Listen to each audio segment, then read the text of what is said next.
The ABB just need to figure out another letter for their acronym, and then they can have a really, really amazing soundtrack. Which is? The entire works of ABBA.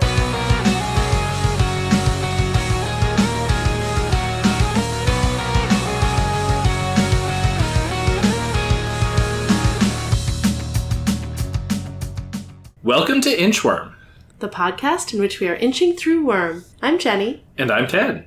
And this week we read Shell 4.7. My predictions were half right. They did not escape, but they also didn't find Rachel.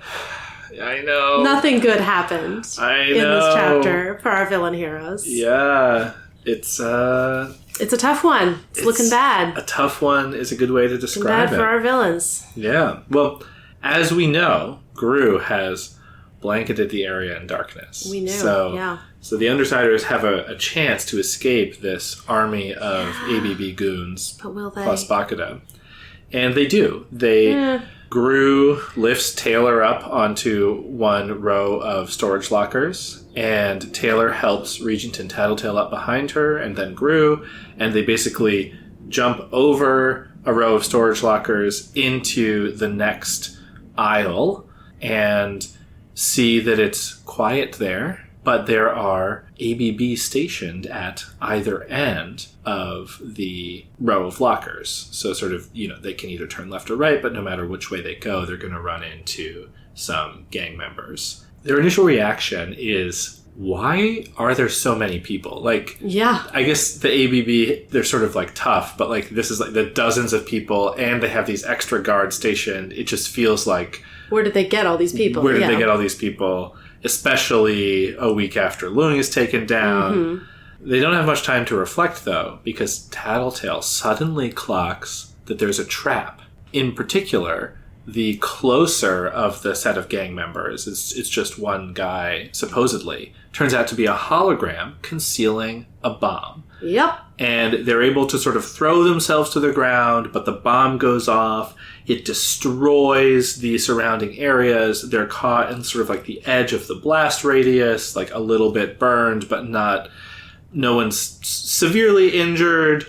And they're like, crap, I hope she doesn't find us, but it's too late. She's already coming after them. Mm-hmm. And Grue tries his darkness trick again, but Bakuda keeps sending bombs after them. Yeah. And they basically have to go through a series of very intense super bombs. Uh-huh. First, they are attacked with a bomb that functions kind of like a mini black hole that's sucking them back towards where Bakuda is. Then there's one that Grue manages to kick into a locker, but they still get caught in the blast radius, which starts slowing down time for them. But thank goodness they're able to escape that before being fully immobilized. And they decide they're going to try to keep going over the lockers as a way to evade the ABB. But they go over one row of lockers again and see that there are not just holograms, but real people there armed. Mm-hmm. It's a mix of tough-looking gang members, but maybe more just people who have been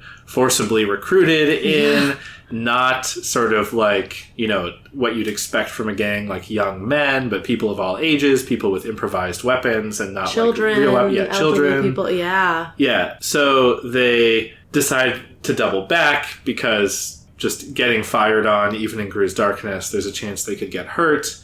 It really feels like we're just getting chased by Bakuda. So rather than playing into that and keep going where she expects us, maybe we should try doubling back.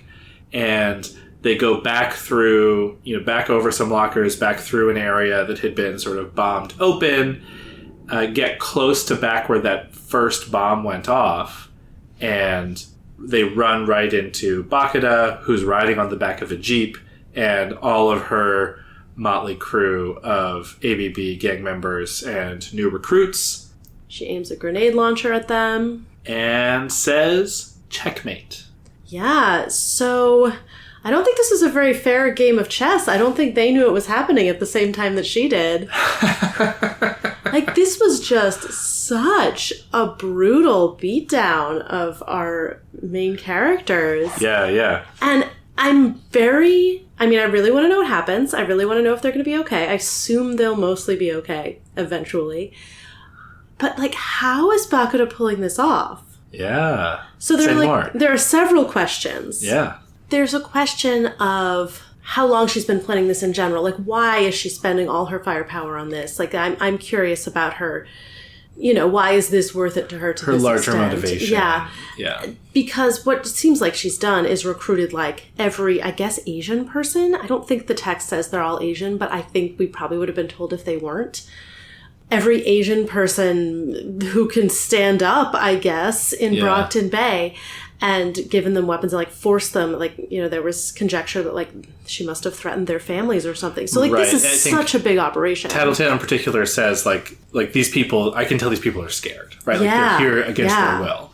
So we should talk more about that. But yeah, so she's really pulling out all the stops, but it also seems to have been not only very well planned in terms of just, like, planning ahead, which is mysterious because how would she know they were going to be here tonight? It's also very well planned in terms of, like, where are they going to move? Like, you know, our gang is like, we're going to double back. This is what she won't expect. And she finds them immediately. Like, it seems like this is what she expected. Yeah. Either it's what she expected or she's getting intelligence somehow. She has eyes in the sky. She has someone with a tattletale-ish power, which would be really interesting.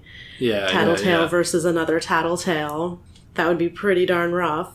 It seems like she has some source of immediate knowledge of what they're going to do. But I also have to wonder, like, has she just been spying on them for days? And if she's been spying on them, why ambush them here? Why now? Yeah. Yeah, I mean, maybe she wants to do it in a really public way so that, you know, because she's kind of avenging the honor of her gang.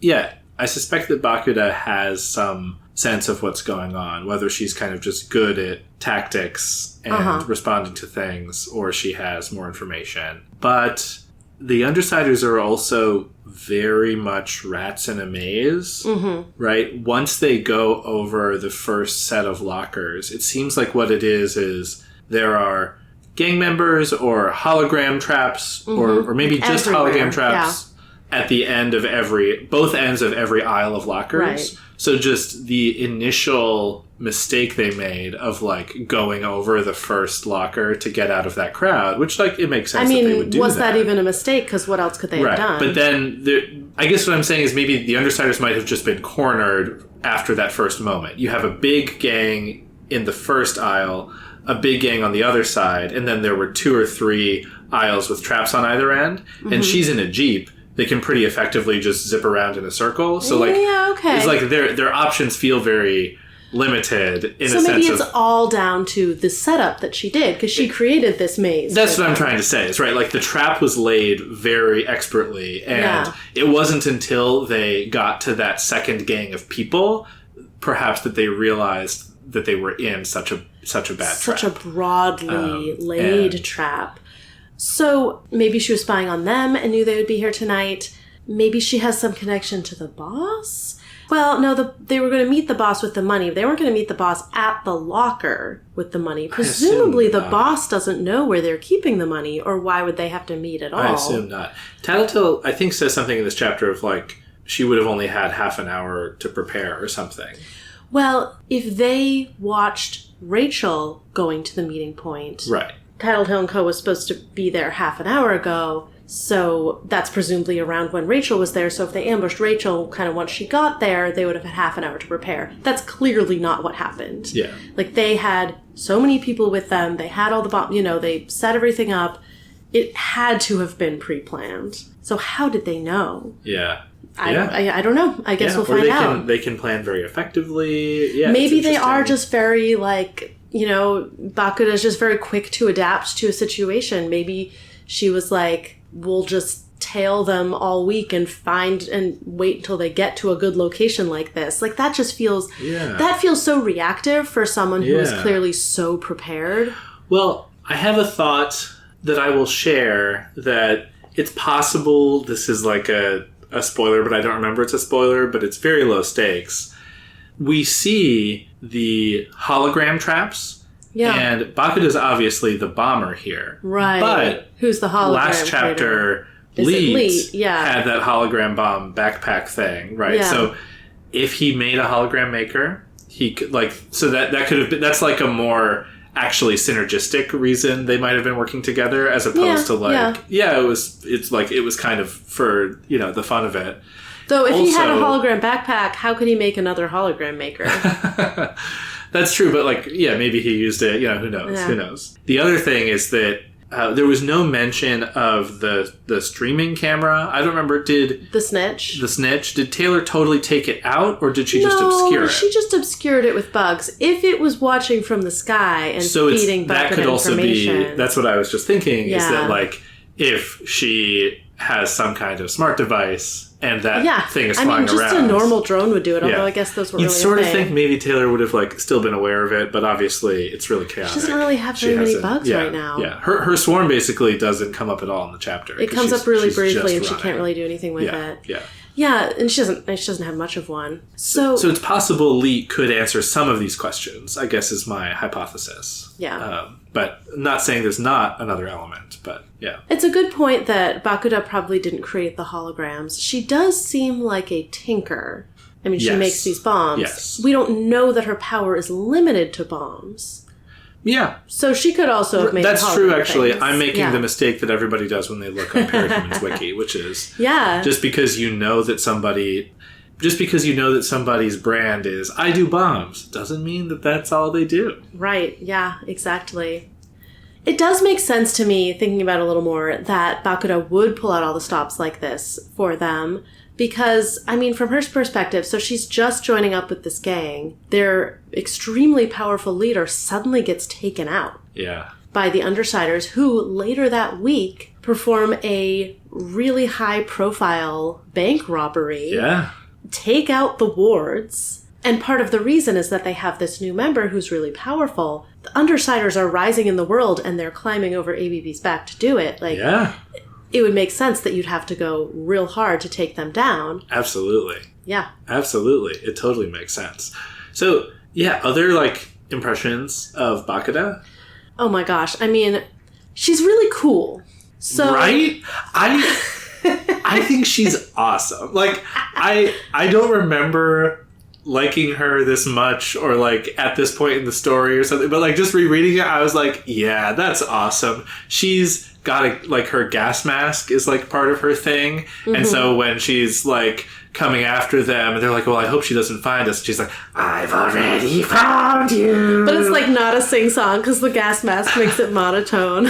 It's great. And she then goes on to evilly monologue, and Grue cuts her off with a bunch of darkness, which I'm sure was infuriating. And then she's just riding around on a Jeep, launching bombs willy-nilly and cackling. It's very video game villain. Not that she has the same video game theme, but I picture this as a the boss cool fight in Metal Gear Solid. And in particular, Metal Gear Solid's a fun example because the bosses always sort of monologue at you during the fight. That's kind of part of the very cinematic nature of the game. And so I could see so the Grue's opening darkness cutscene. Is kind of you skipping the cutscene. Yeah, exactly. When they're monologuing and you get a free punch in, nice. And they go, ugh, and you can go and hide behind a barrel or whatever.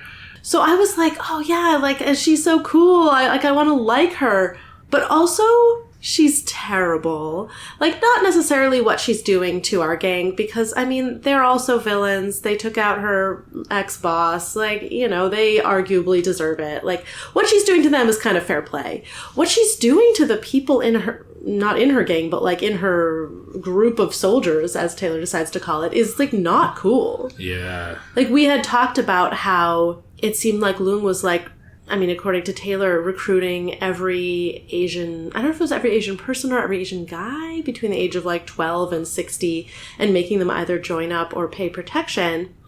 And it seems like Bakuda's taking that a step farther, making these people who, some of them are really old. There's a little girl in a Catholic school uniform. There's people who doesn't seem want to be there. Taylor thinks they look scared. They look exhausted. Yeah. And they have kitchen knives, shovels, Right, they aren't properly armed. They aren't really part of this gang.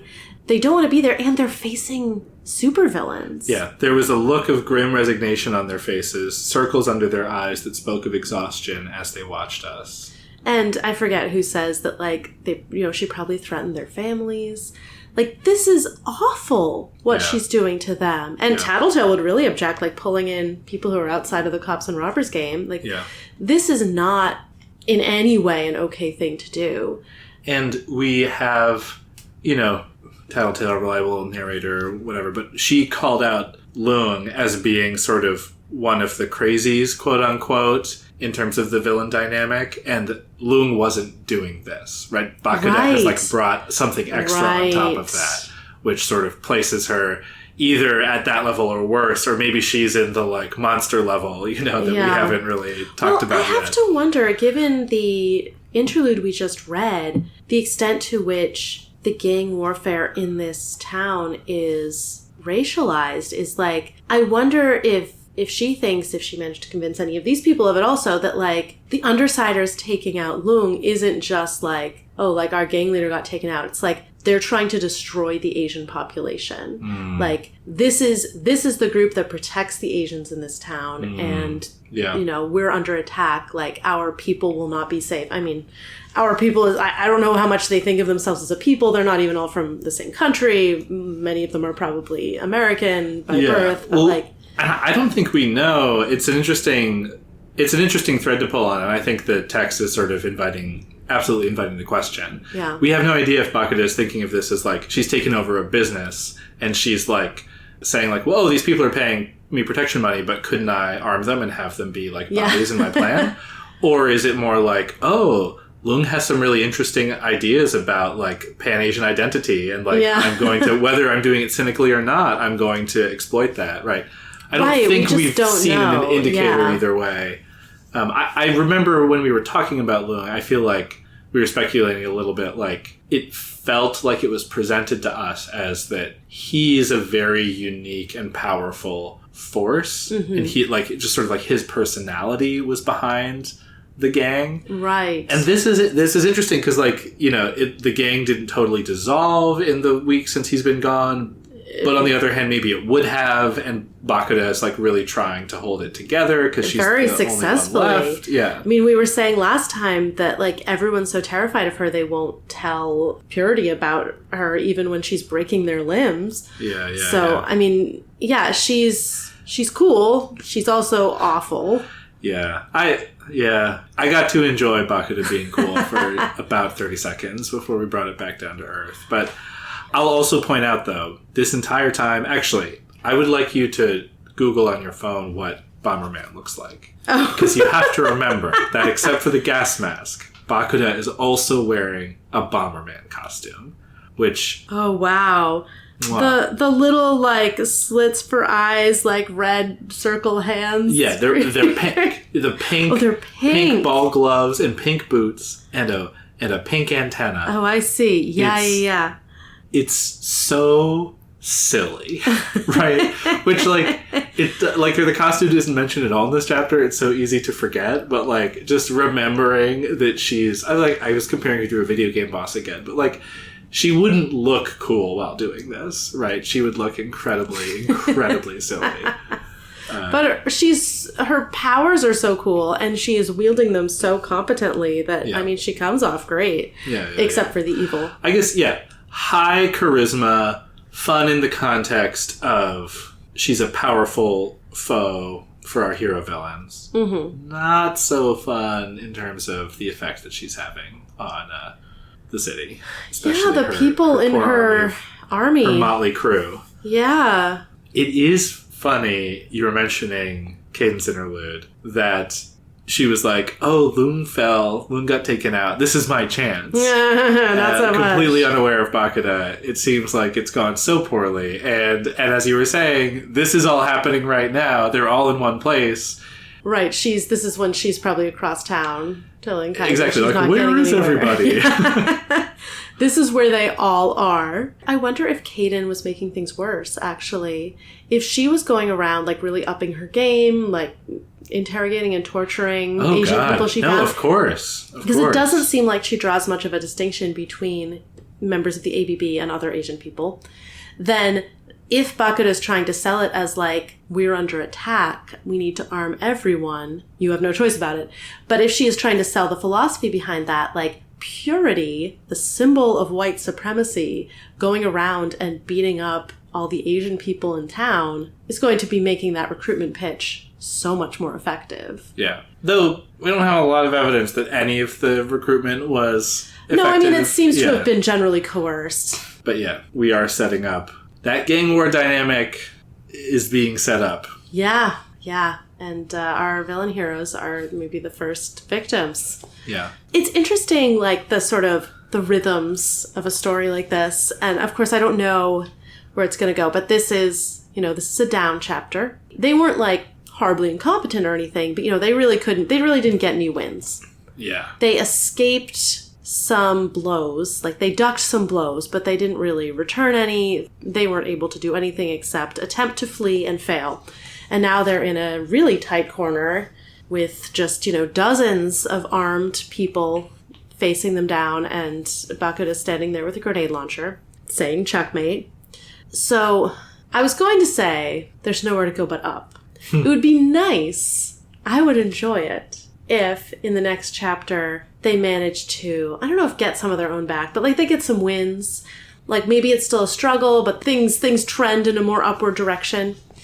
I could also see it getting darker from here. Like maybe they get taken captive. Maybe they get thrown in with Rachel somewhere. Like they're all captive. Yeah. Well, I think that answers a question that I was going to ask, which is like, why did Bakuda set up an elaborate trap where she could have fun chasing them around versus something that was like more direct? It doesn't seem, for example, like she is trying to kill them as efficiently as possible. No. And what your suggestion is like, oh, well, maybe it's because she wants to, capture them. Capture them for some reason. Yeah, exactly. So I was wondering if there were other thoughts you have about like where Bakuda is coming from with like, why even set up something like this?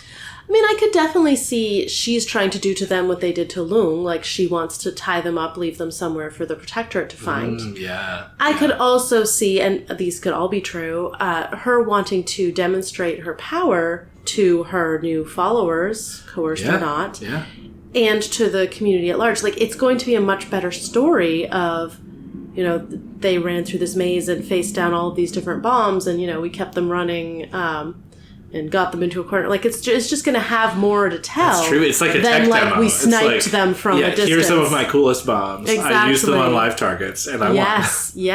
Yeah. So I could definitely see her showing off. She's new in town also. People had heard of her, but hadn't really seen her in action. So, this is her big stage moment. And no one's seeing it except for members of her own gang, but there are dozens of them, and a lot of them aren't even really gang members. They're gonna spread the word. So this night is not going to be like a secret that no one hears about. Exactly. Yeah, she's trying to make a splash, and she's trying to show very publicly. People might be tuning in. Yeah, that's true, actually. That could actually be true. Yeah. That would be fascinating. I mean, that would be even better for her, having that audience as she decisively wins, maybe, for now. But yeah, she also wants to make it clear publicly. I mean, I guess sniping them from a distance would do this too, but that, like, you don't mess with the ABB. Right. You get punished badly. Right. Things that I hope come up in the next chapter, I do hope the Snitch comes back and it's watching and it's live streaming. That would be amazing. I hope that Taylor manages to do something with her hologram backpack. Which didn't come up at all in this. I assume she still has it, but... Or the severed antenna from Leet's costume. The most powerful weapon. I would love it if Rachel rode in on a dog and rescued them. That's another way that it could go. That feels a little bit too easy, though certainly even if she did that, there would be more fighting to be done. Yeah. Yeah. I'm thinking about, like, ingredients that could change things. There's not, like, a ton that's obviously on hand, which is maybe an argument in favor of they get tied up and then they have to figure out where to go from there. Sure. And presumably they would escape at some point. Though if they get brought up before the Protectorate, that would be fascinating. Yeah. They all get a strike. Yeah. Right.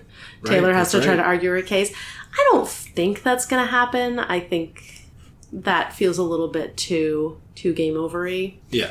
But yeah, I don't know. I would love to see one of them just do something really creative. Yeah. Probably Taylor. She's our protagonist. Could be good. She really didn't do anything this last chapter. She tried to attack Bakuda with bugs, and it's like, no, she's moving too fast. I can't do anything. Yeah, I don't know. So were there any character beats that stood out to you amid the chaos? I have a couple. Oh, go for it. I'll see what I have. There's this nice moment at the very beginning when someone grabs Taylor suddenly and puts their hands on her waist, snaps out with her baton instinctively, and then the hands are gone and they come back. She doesn't hit them successfully. Right, they come back and with a gentle hold, and then she's like, "Oh, it's Grue," and then she says sorry into the darkness, which she can't really hear, but she knows presumably he can. And then the other one that I really loved is that when Tattletale realizes it's a trap, she pushes Taylor to the ground before she gets down herself, which is like it's just a really nice moment of they are, teammates who care about each other, if not friends. It's like it's a really sweet. No, we established that they're friends, remember? No, yeah. No, I know. I'm just saying this is evidence. It's a life or death situation, and she makes sure Taylor is okay before taking cover herself. Just a part of that moment, the bomb goes off. Taylor says, "It lifted me clear off the ground. For a moment it felt like I was floating, carried by a powerful hot wind." And then she hits the ground. I love that description. Yeah. Chaos. The 4 or 5 storage lockers that had been closest to the canister had been reduced to chunks of flaming brick, none any bigger around than a beach ball. Other lockers near those had doors, walls, and roofs blown away. It's so fun to imagine. It's just it's almost like apocalyptic, right? All the stuff from the lockers is spilling out. I did want to talk about, I know Bakuda sucks. She's awful. I don't know why. I don't know why I'm enjoying her presence so much. She's so cool. Because she sucks so much. But she's very cool. And the stuff that her bombs do is so cool. So, the first special bomb that goes off is this black hole sound. It makes a sound even through Grue's darkness. And basically she starts feeling a wind against her, she's running into the wind, but it's because she's being pulled behind herself, and they basically have to grab on for dear life. And Taylor is grabbing onto the side of a storage locker. Her legs are being pulled off of the ground.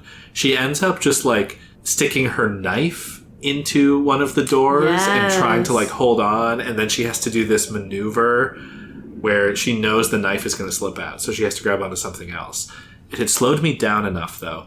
As the force of the drag increased to the point that my body was parallel to the ground, I waited with my heart in my throat, watching the area where the knife met the door, seeing it slide out, millimeter by millimeter. The moment it slipped free of the wood, I grabbed the doorknob that had been just a few feet beside my toes. My arm jolted painfully, but I managed to hold on and jam the knife into the gap between the door and the frame. Even with 2 things to hold on to, it didn't feel like enough. And then, limited duration bomb. It's there's a reprieve from this. But it's just so tense and exciting and cool. And it's not even the coolest bomb that she has. Yes, so true. I actually thought there was another cape when the black hole effect happened. I'd missed the part where it wasn't wind, and I was like, oh, there's a wind worker. And then I realized oh no, it's all centered on her. Oh, this is another bomb. It just has this wild effect. Yeah, and it really is when you imagine, oh, you make bombs. It's cool. You explode stuff. How big explosion? Yeah. What shape and color bomb? But it's no, she can, I don't know if she can do anything with a bomb, but she can do crazy. The next one you're about to describe. Yeah, so this is, as the initial blast passed, the remainder of the explosion seemed to happen in slow motion. Shattered chunks of the brick shack drifted through the air so slowly you could barely tell they were moving. As I watched, I could see them actually slowing down. Then I looked forward and saw plumes of smoke in fast motion and rubble bouncing across the ground at twice the normal speed, just 10 feet ahead of us. It took me a precious second to realize why. We were still in the blast area. And, we lunged forward, but I could see things continuing to speed up just in front of us, which meant really that we were slowing down, slowing to an absolute stop. Somehow I didn't think this effect would end in a matter of minutes like clock blockers did. We broke through the perimeter of the effect with what felt like an abrupt change in air pressure. I didn't have a chance to check to see how close we'd come to being trapped in time forever, because Bakuda was behind another row of the locker, launching another salvo. Amazing. Yeah. Amazing. I mean, it's so cool. It's so scary. It's interesting that she says she didn't think that one would fade. Like, yeah.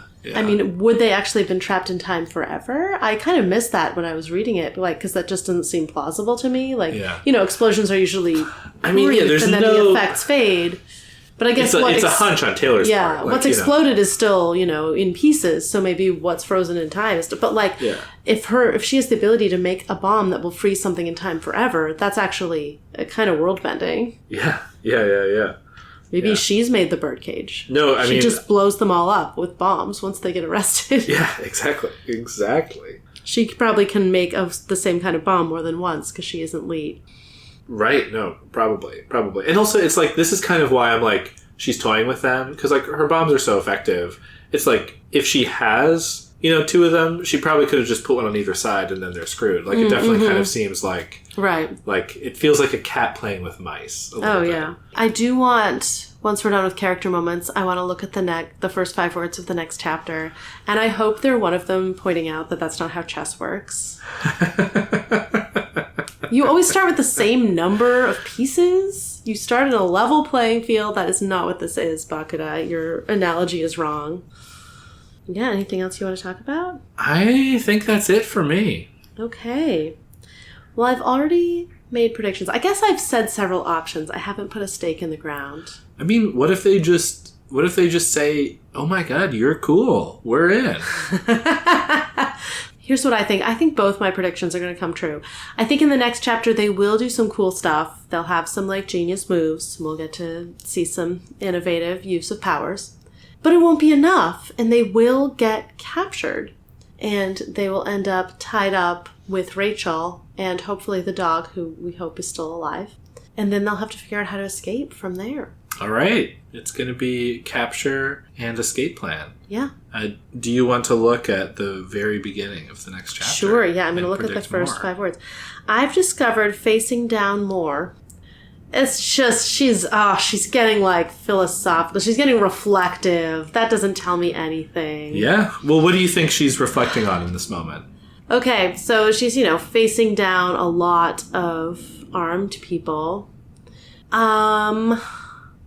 She's discovered that facing down more than however many, 4 dozen armed gang members is a lot scarier when some of them are old people and children. I don't know. Yeah, right. Taylor's afraid of children. We've long established this. A lot scarier when there's a grenade launcher pointed at your head. I don't know. Could be. Could be anything. I guess technically as soon as we stop recording, I'm allowed to read the next chapter. I discovered that not everybody understood the rules of chess. I mean, I think it's going to be I've discovered that facing down so many enemies at once is really bad for your ability to think clearly. Yeah, good stuff. We'll find out. Exciting to see if the next chapter is more bad, as you have predicted. Well, you told me they were all going to die this chapter, and they didn't. So maybe next chapter is when they all die. That's true. Yeah. Well, we'll find out. Next time. On Inchworm. Worm is a web serial by J.C. McCrae. You can read Worm at parahumans.wordpress.com and support the author at patreon.com/wildvote. Follow us on Tumblr and Blue Sky at Inchworm Podcast, or find our Discord link and any other updates on inchwormpodcast.com.